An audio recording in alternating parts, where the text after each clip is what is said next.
Assalamu alaikum урматтуу Москвада мекендештер, амансыздар. Сиздер менен кайрадан эле Москва. Туугандар, бүгүнкү күнгө жума. Азыр жума намаздан чыктык. Баарыңыздар жума маарек болсун.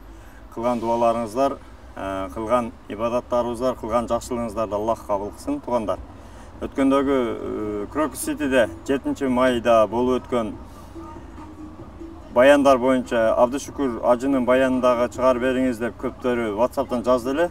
Ошол баяндын да үзүндүнү сиздерге көрсөтүп коелу туугандар. Өтө жакшы баян болгон, өтө жакшы алымдардын сабактары болгон. Ошонун Абдышүкүр устазыбыздан үзүндү. Анда көрөбүз. Өзүңө пайдалуу нерсени дайым аракет кылгын, кызгангын, убактыңды кетирбегин, өмүрүңдү кетирбе. Вастаин биллах, ар бир ишиңде жараткандан жардам сура, вала таъжаз, ажиз болбо. Ни магу, ни умей, колумдан келбейт, жасай албаймын, билбеймин дебегин.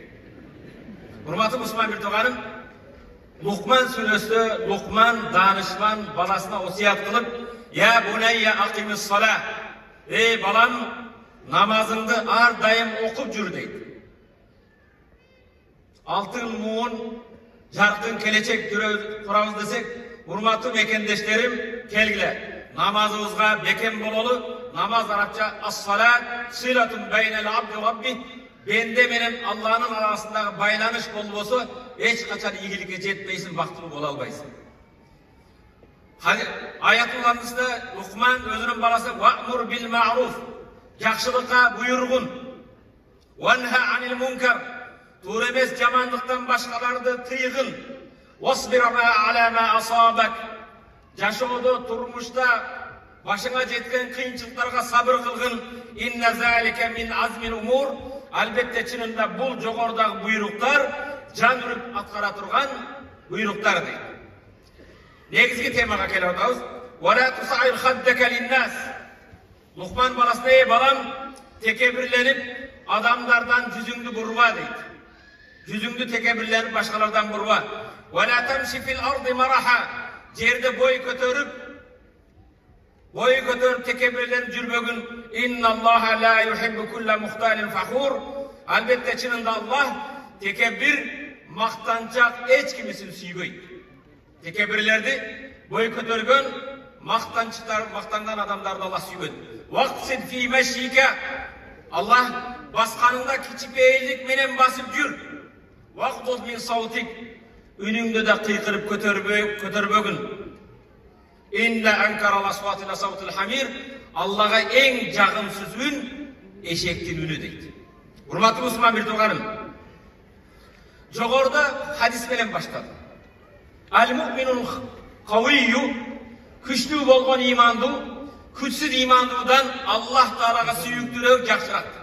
Кээде күчтүү деген кезде биз спортзалга барып, мүскүлүн чыгарганды күчтүү дешибиз мүмкүн. Бирок урматтуу мусулман бир тууганым, күчтүү ал илимиңде, пикириңде, адеп ахлакыңда, ниетиңде, кесибиңде, башкалар менен болгон мамиледе.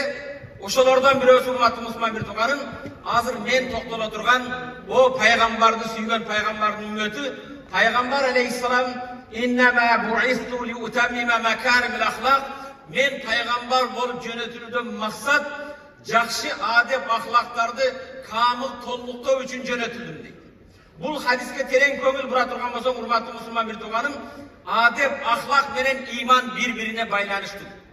Кимиңдин адеп ахлакың башкалардан жогорураак болсо, ошол адамдын иманы жогорураак. Урматтуу мусулман бир тууганым, кимибиздин селдебиз чоңураак болсо, кимдин сакалы узураак болсо, ошонун иманы бекемирээк деген маселе эмес.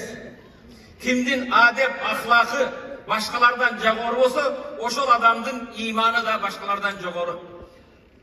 Эмне үчүн адеп ахлакка токтолуп жатат? Биринчиден, пайгамбар саллаллаху алейхи ва салламдын сыпаты, пайгамбар сүйрөсүңөрбү? Аллах Таала пайгамбарды мактаганда, "Ва иннака ла ала хулуқин азим", "Эй Мухаммад, сен эң жогору адеп ахлак ээсисиң" дейт. Пайгамбарды сен меккеликсиң, сен арабсың, сен курайшсың, сен Бани Хашимсиң деп мактаган эмес. Улут менен, уруу менен, байлыгы менен эмес.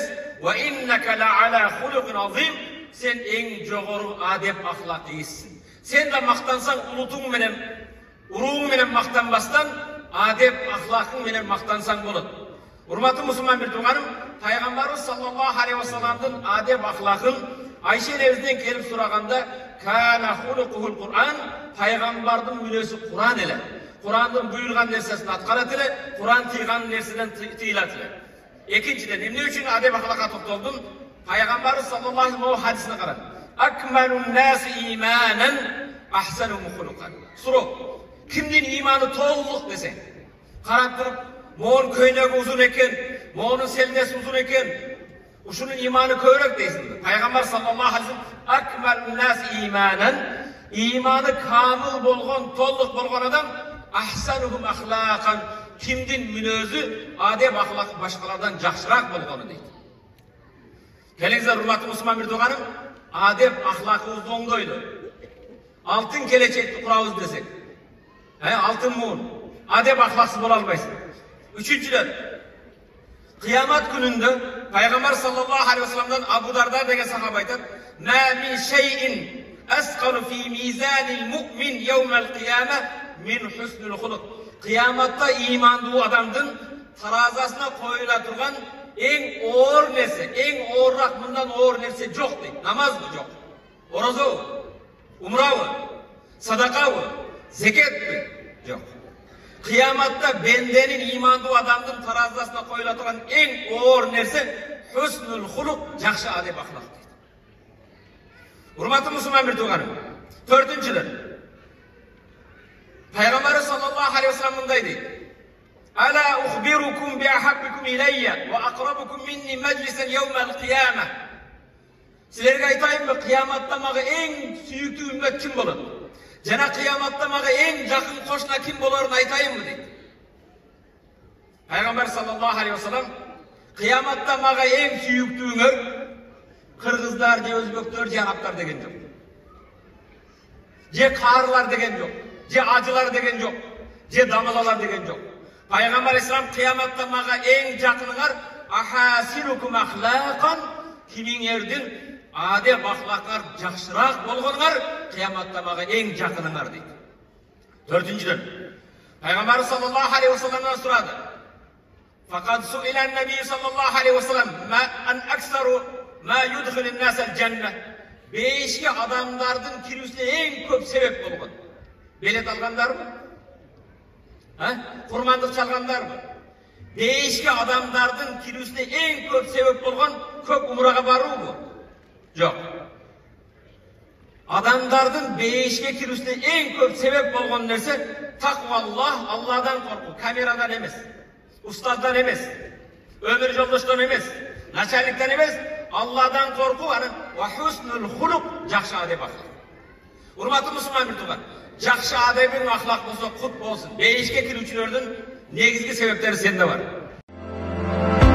Урматтуу Москва шаарындагы мекендештер, эгерде чек арага кирди чыктыга муктаж болсоңуз же документтин мөөнөтү бүтүп жатса, анда биздин кызматтан пайдалансаңыздар болот. Ар күнү өтө ыңгайлуу, заман талабына жооп берген жаңы автоунaalар Москвадан Казакстандын чек арасына каттоодо. Салону жумшак, бардык шарттары бар унаалар менен көп жылдык тажрыйбасы бар кыргыз жигиттери сиздерге өз убагында көңүлдүү барып келүүңүзгө толук шарт түзүп берип, паспорттарды кара тизмеден акысыз текшерип кызмат көрсөтүп алып барып келет. Жолдо ар кандай жагдайларда жардам берет. Андыктан 24 саат бою WhatsApp'тан же телефон номер аркылуу кайрылсаңыздар болот. Байланыш номеру +7